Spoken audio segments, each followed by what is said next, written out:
Hello, and welcome to the My Heart and Mind podcast, where it's all about creating the feel-good mindset so you can make the most of every moment and reap the benefits of getting the most happiness out of life. And now, over to your host, Sally Crawley. Welcome to episode 19 of the My Heart and Mind podcast. My name's Sally Crawley, and today I'm interviewing Jakki Woywitka. She's the Healthy Heart Coach. At the age of 36, she was diagnosed with congestive heart failure, idiopathic cardiomyopathy, and aortic stenosis. This was due to having an undiagnosed bicuspid aortic valve. Jakki's life was turned upside down. Since then, she's been on a journey to heal her body, her mind and soul, and to reclaim her life. Now she helps others do the same. Heart disease isn't the end of your life, it's a second chance. A chance to learn from the past, live joyfully in the present, and to dream about an amazing future.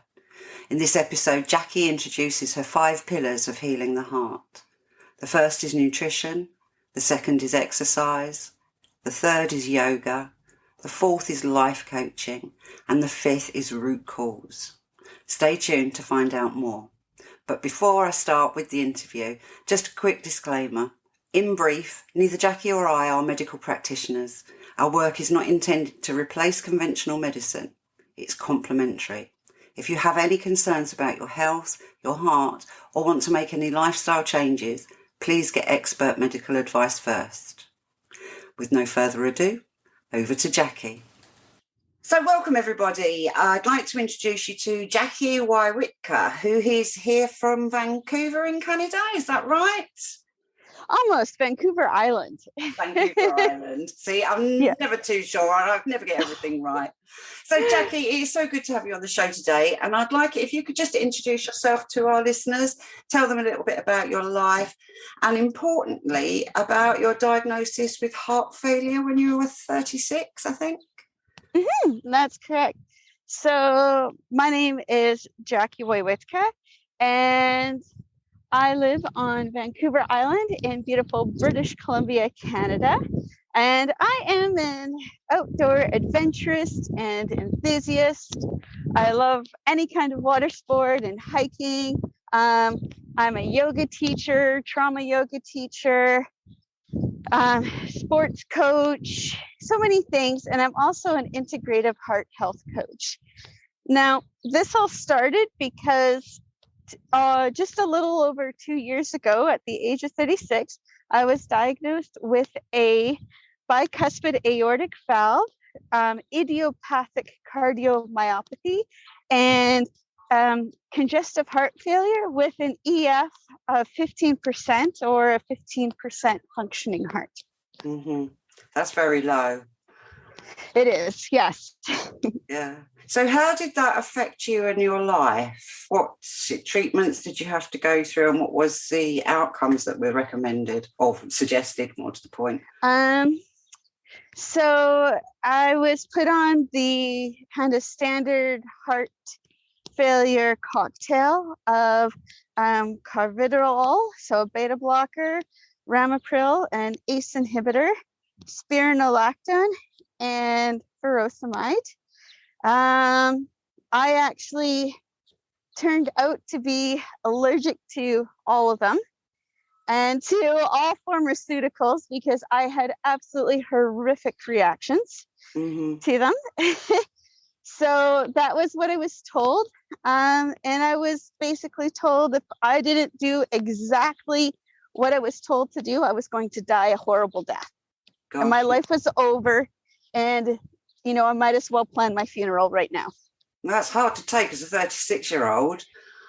It is very, very hard to take. So what happened? What did you decide that you were going to do to keep yourself happy and alive? I decided that I had to listen to myself and my instincts because unfortunately, the reactions I was having weren't uncommon. I just happened to be very vocal about them. So I had hallucinations and nighttime terrors every single night. I thought Dios de los Muertos were chasing me with machetes, head to toe hives, unimaginable brain fog. Like I couldn't even string a sentence together. And as you can tell right now, I'm a chatterbox. Absolutely. I'm very fluent. I'm very fluent, and I could barely put two words together. And I lost an immense amount of muscle mass. And as an athlete, that's what concerned me the most, was the muscle mass. And I was called crazy and psychosomatic and just suck it up, buttercup. And yeah, so go ahead. Yeah. So how did you feel emotionally and mentally? You must have been kind of dragged down by all of that, because they're questioning you, and you've also got this heart failure diagnosis, and you can't tolerate the drugs that have been prescribed for you. How did you manage to stay so positive? I guess I've never been a big fan of allopathic medicine, of Western medicine. I've always been very skeptical of it naturally. And so when you say allopathic medicine, can you just explain that to the listeners? Sure. Yeah, so allopathic medicine is standard Western medicine that you would get at hospitals, at most hospitals. Yeah. And this is because, and again, because I was allergic to almost all pharmaceuticals, which I didn't find out till I got tested for that, that I was having really bad reactions as a kid anytime I was put on antibiotics. I also have a genetic condition called Turner syndrome. Mm-hmm. And so anytime they tried to treat that, it hurt my body so much. I was in horrific pain with the treatments that they tried on me and everything. So because of that, I didn't trust Western medicine to begin with.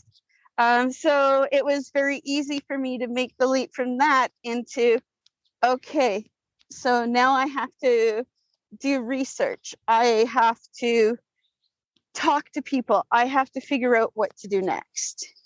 Mm-hmm. And where did that journey take you? It took me around the world.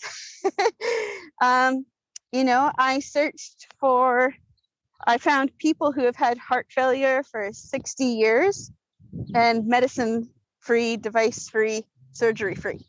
So I knew it was possible because I was finding these people when you start to look.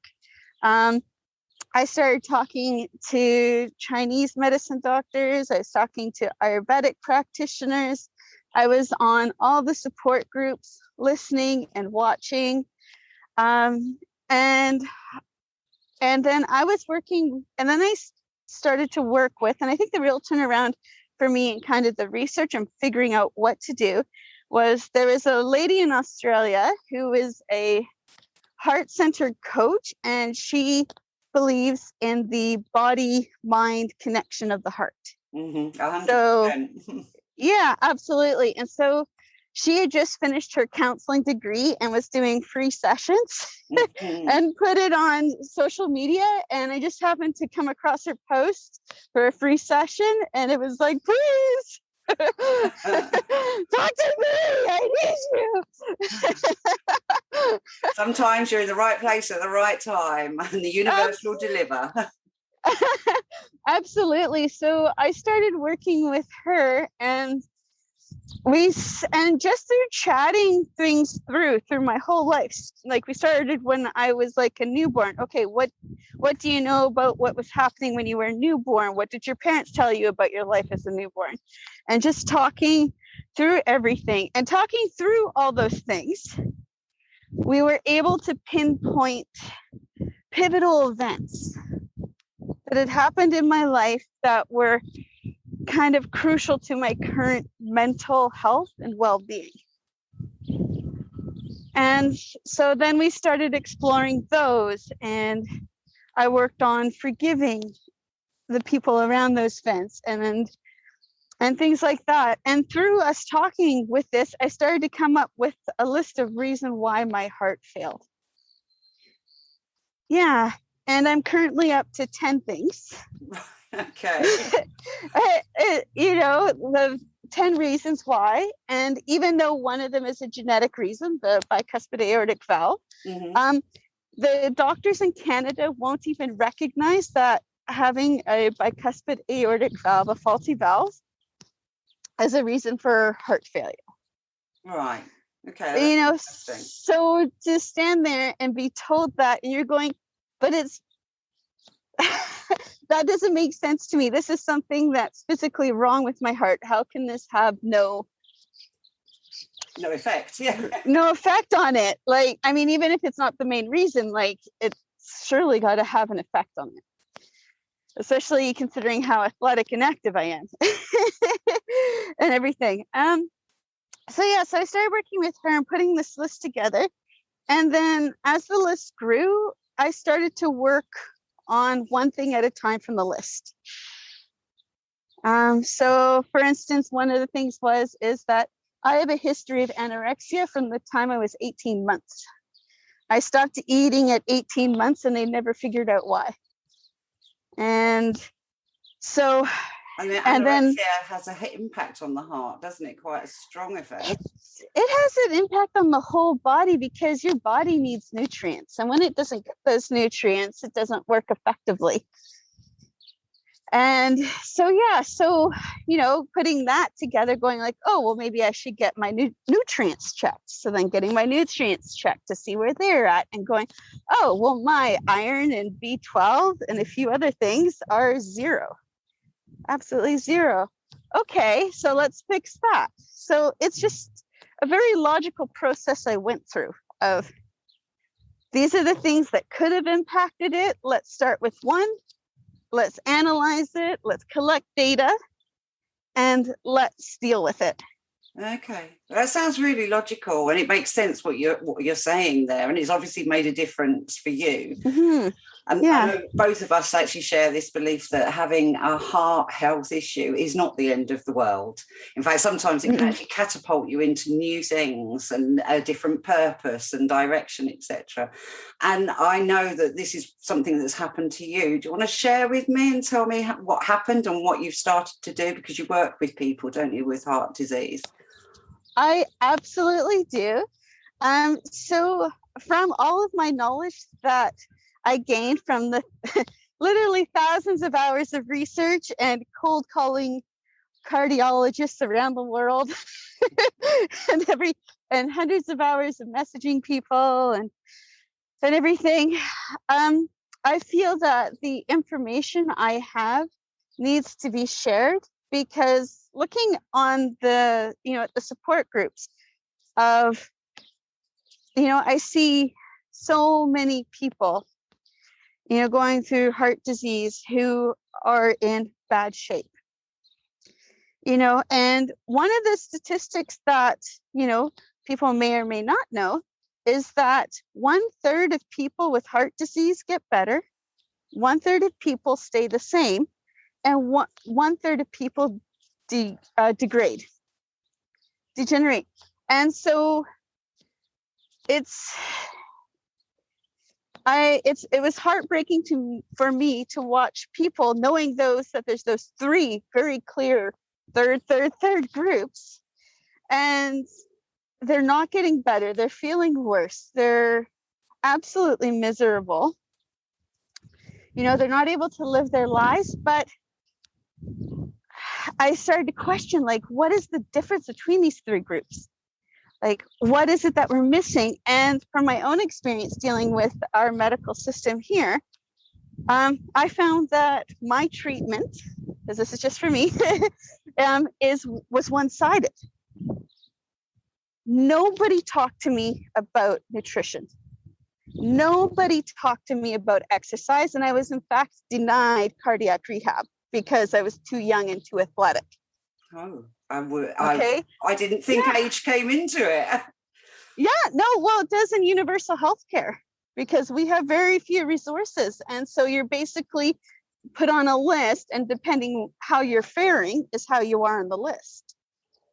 So the worse off you are, the higher you are on the list.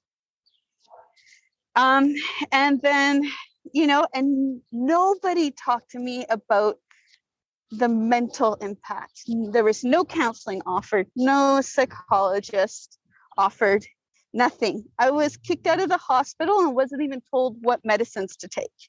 So you must have felt very alone, very lost.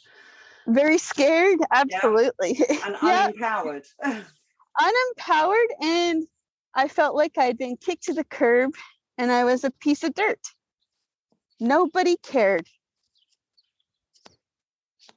So I decided to make a difference, because from what I was seeing in the groups, I wasn't the only one who was feeling like this and who was having similar experiences to this. So I decided to become a heart health coach to help those like myself who feel that there's something missing from their treatment, but they don't know what it is, or maybe they know what it is, or have a feeling what it is, but they don't know how to start and where to look and how to gather information, because a lot of the support groups and things don't allow sharing of articles. They don't allow talking of anything other than the medicines that you're taking and the foods you're eating. They don't allow any other discussion. I've been banned from so many heart health groups. From talking. I know, I'm a rebel, and I'm very verbal. I'm very outspoken about about this. So I want to help those people who are looking for something to complement, something different, or maybe just don't believe in Western medicine and want to be treated naturally. That's totally fine. I honestly believe, and to be empowered with knowledge and choice. So I want to give you my knowledge so that you can make an informed choice, because I don't feel that patients are being given the correct information or enough information to make a truly informed choice. Right, okay. So that's part of your mission. That is, yeah. Okay. So I know that you have 5 pillars that is part of your working. Can you tell me a little bit about that? Explain to me what the pillars are and how they impact on recovery. Sure, absolutely. And thrivership. Oh, absolutely. Yeah. So the name of the game is to thrive, not just survive. You deserve the best life, whatever that looks like for you. And I want to be clear, nobody has a right to dictate how that looks for you and how you achieve that. Even if you're in the doctor's office and they say you have to do this, doctors are just consultants. They can give you their educated opinions, right, on what they think you should do, but you by no means have to take that opinion and do it. Yeah. So that's kind of where this whole started out. And so as I was researching, I kind of came across that there were kind of 5 areas that I felt were important to thrivership and not just surviving. So number 1 is nutrition. So and when I say nutrition, I don't mean the standard diet that the doctor gives you, because guess what? We all have different genes. We have different bodies. Our ancestors come from different places in the planet. My ancestors are from Poland, the Ukraine, Britain, and France. So is a mango going to be the best thing for my body? No, because that's not what my body was made for, right? My body is a northern body that needs meat and fat, historically, right? So with nutrition, I think it's important to look at what your body is lacking and to figure out how to replace that, whether it's supplements or diet, and also to figure out what you're sensitive to. Okay. So do Yeah. you do that with your clients where you can I look at- do. Yeah. Yes. So I work through an autoimmune protocol where we identify what you're allergic to. And then I also give you a list of suggested nutritional testing to ask your doctor for. Right. Okay. Yeah, to see where we are at. And you also keep a food diary, and we look at that and we see what are we missing from this. Yeah, it's very logical. And then we take all that information and then we build a diet tailored specifically for you. So it's for each individual person. Absolutely. You know, like many people may not know that only 25% of the Earth's population are sodium sensitive and should be on the recommended salt requirement. The rest of the population, so that's 75% of the planet, need more than 3 grams of sodium a day. Okay. And this is all backed up with scientific information, data. Absolutely. Yeah, you can find, the biggest source of information for this is actually a cardiac researcher called Dr. James DiNicolatino. And yeah, and he wrote a book called The Salt Fix, and his most recent book is called The Mineral Fix. So he's a great place to start with. So this is a great example of where, low sodium isn't right for every heart patient, right? Because, for instance, salt controls your atrial sinus node, your pacemaker of your heart, right? So if you're part of that 75%, and then, you go on a low sodium diet and you're feeling worse and your heart rhythm is getting worse, maybe it's because you're part of that 75% and you need much more salt in your diet. And and so it's all, so anyway, so that's just an example of how we're all different and we need to really listen to our bodies and, and kind of respect what our body needs. So that's nutrition. And then the second pillar is exercise. Now so when we exercise, right, we speed up our heart rate and our blood pressure goes up because our body needs more blood to fill itself and to exert itself. And so this is a little workout, and your heart's a muscle, so it needs that workout. It needs to do that to get strong. But here's the kicker, is that if you over exercise, you can actually put yourself into cardiogenic shock and do harm to your heart. Right. Okay. Okay, which can set you back. So it's very key to figure out where your optimal, everybody has a sweet spot of heart rate, your optimal heart rate is, and that's where you want to spend most of your exercising time, in that heart rate range. And so I help you figure that out. I have mathematical formulas that I use from cardiac rehab researchers that I found, and we figure out that sweet spot and we get you to that point. Now, saying that you have a sweet spot, things also depend. So there's different levels that you can exercise at depending where you are in your stage of recovery.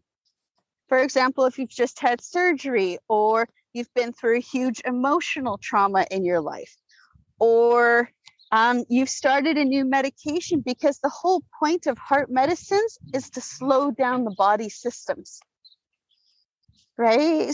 Yeah, it is. So you can't go hardcore and exercise when you start those meds, because they're trying to do the opposite of what you're doing with exercise, and then they clash, right? You have to gently increase your exercise. So that's level 1, is like the very, very basic, just very light workout. And then level 2 is when you get a bit harder, and this is when your heart muscle can start being gained to gain some strength. And then level 3 is being able to exercise at that sweet spot for an hour. And then level 4 is getting into that back into that high performance area of heart rate. Yeah. So those are kind of the 4 areas. So I show you how to do that. I show you how to exercise. We figure out your specific sweet spot. And I have a yoga studio, and one of the programs I run through there is a cardiac rehab HIT, where everybody in the class, everybody has their own sweet spot, everybody has their own heart rate monitor, and we just work out as a group to your own heart rate. So we do that. And then the third thing is is yoga and breathing. So one of the most important things you can do for your heart is diaphragmatic breathing. All right. Now, in our modern stressed out world, right, our body is in flight and fight response. Okay. And that means that instead of breathing from the belly, which is what we're made to do when we're in a relaxed state, we're breathing from our chest a lot of the time, which means that, you're only getting a short little breath in the lungs. All right. I like to use the example of Buddha, called a Buddha belly, to give yourself a Buddha belly. Have you ever seen a statue of Buddha, Sally? Yeah. I've rubbed the belly a few times. Yeah, washboard abs. He has this nice big belly.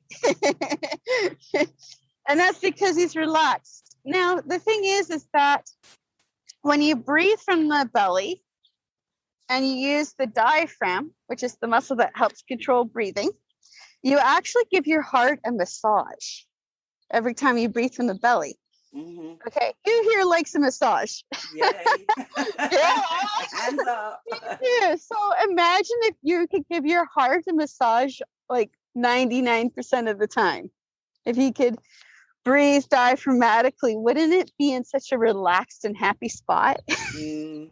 I'm diaphragmatic breathing now, just thinking about it.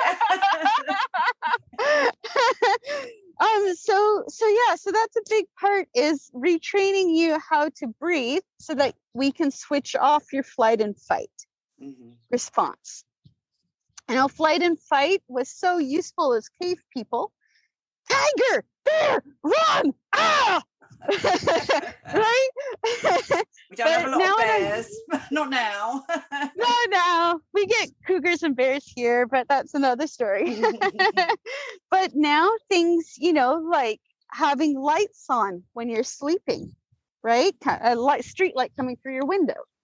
Right? Like a car backfires in the muffler and goes kapow, and your heart jumps, right?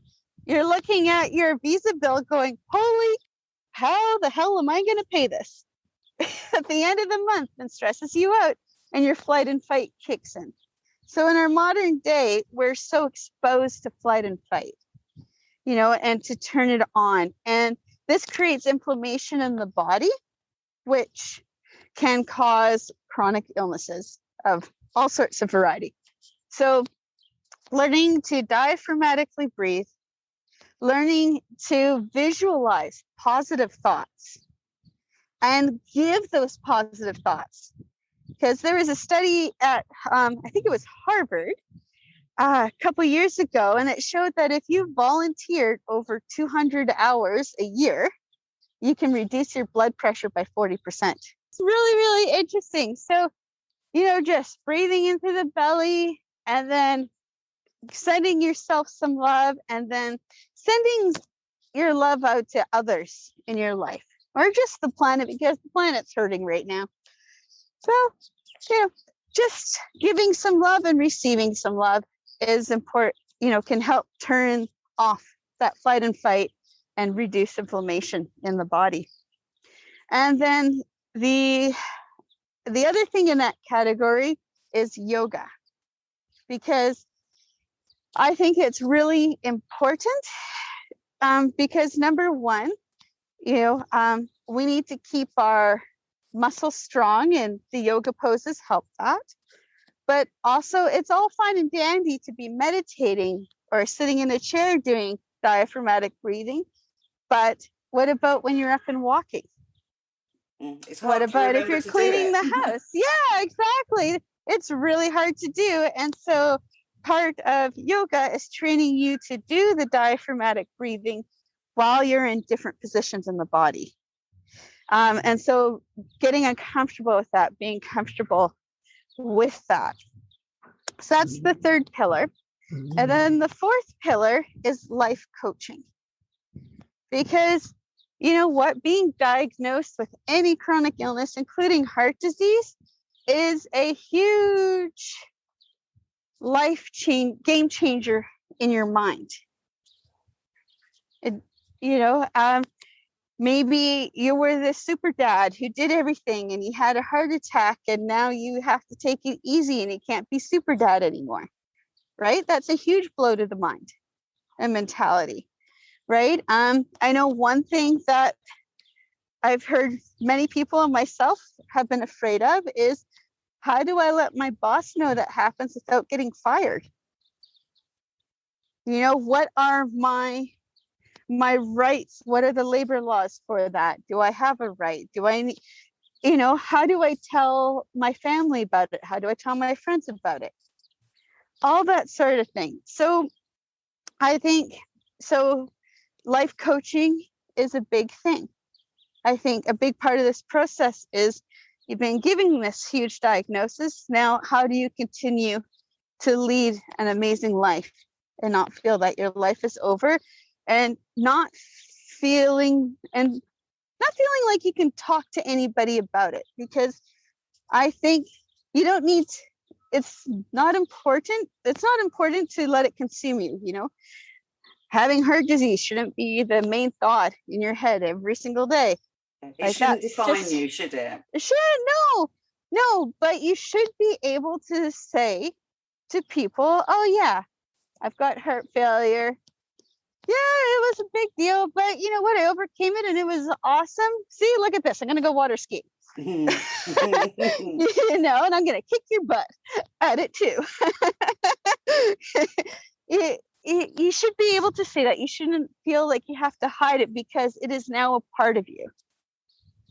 It's not who you are, but it is a part of you. Yeah, it's part of your new life. That's correct. Yeah. However that may look for you, because we're all different. So that's the fourth part, is finding your way back into your life through life coaching. And then the last part, my fifth pillar, is what I call the detective work. And this is what was done for me by this lady in Australia, was going through your life, trying to pick out pivotal points that could have led you to heart disease, and then helping you to make a plan to mitigate those as much as possible. Yeah. Okay. So is it an equal amount of time that you spend on each of those pillars with people, or again, does that differ person to person? It differs person to person, because people come to me with different goals in mind. I have people who just want to be able to go to the playground with their grandkids and play on the jungle gym. They don't want to have to sit there and pant for breath just because they walked across the street. Right? I have people that come to me who are lost with nutrition, and that's what they want. And then I have on the other spectrum people who are like myself, who want to just treat as naturally as possible. And so then they're more interested in the detective work. Yes. So that's really, really fascinating. And how can people get in touch with you if they want to find out more about that side? Oh, absolutely. So you can find me on my website, which is healthyheartcoachjakki.org. You can find me on Facebook and Instagram at Healthy Heart Coach Jakki. And you can also email me at info@healthyheartcoachjakki.org. And that's Jakki with a Jakki, isn't it? That's correct, yes. Yeah. To those in the show notes. But before we wrap up, is there any tips or advice that you could share with us today that people could actually take action on in the next few days or so after listening to you? Yes, absolutely. I think the first big thing is you are not alone. That's true. So true. Right now, if you're hearing this and you're feeling like you are not alone, like you are alone, you are not alone. There are so many of us out there, as far as in support groups, and Sally's here, I'm here. Yeah, definitely. You just know that you're not alone in your journey, and know that everyone's journey is unique. There is no wrong or right way to treat heart disease. Yeah, and don't compare yourself to others as well, because everybody's heart disease is different, isn't it? Oh, 100% true. Yeah, don't compare yourself. And I think the biggest thing, though, is to learn to listen to your body. The biggest piece of advice I can give people, if you have chronic illness or or heart disease, or you're just feeling like crap today, is take out a notebook and keep a diary. Keep a diary of what you eat, what you're doing, who you're talking to, and how are you feeling in those things. That's, doing that and starting to keep track of how you're feeling at which moments. You may find some very surprising things. You can notice patterns, can't you, if you write it down? We live day to day in each moment, but there's no comparison. So that's a really good point. So, Jakki, thank you so much. It's been brilliant that you've joined us. It's your morning, it's my evening. So I wish you well on the rest of your day. And thank you so much for sharing with us. Well, thank you so much for having me here, Sally. It's been a big pleasure. I hope you enjoyed the show today. And if you'd like to stay in touch, please pop over to Facebook and join me in the My Heart and Mind community. www.myheartandmind.co.uk/community. See you over there. You've been listening to Sally Crawley and the My Heart and Mind podcast, a show for you if you've had a heart attack, cardiac event, or other life-changing experience and want to feel good. It's all about mastering your feelings and emotions so you can feel great and live the life you love. To find out more, visit www.myheartandmind.co.uk and note that that's an AND and not the ampersand character. Go be magnificent.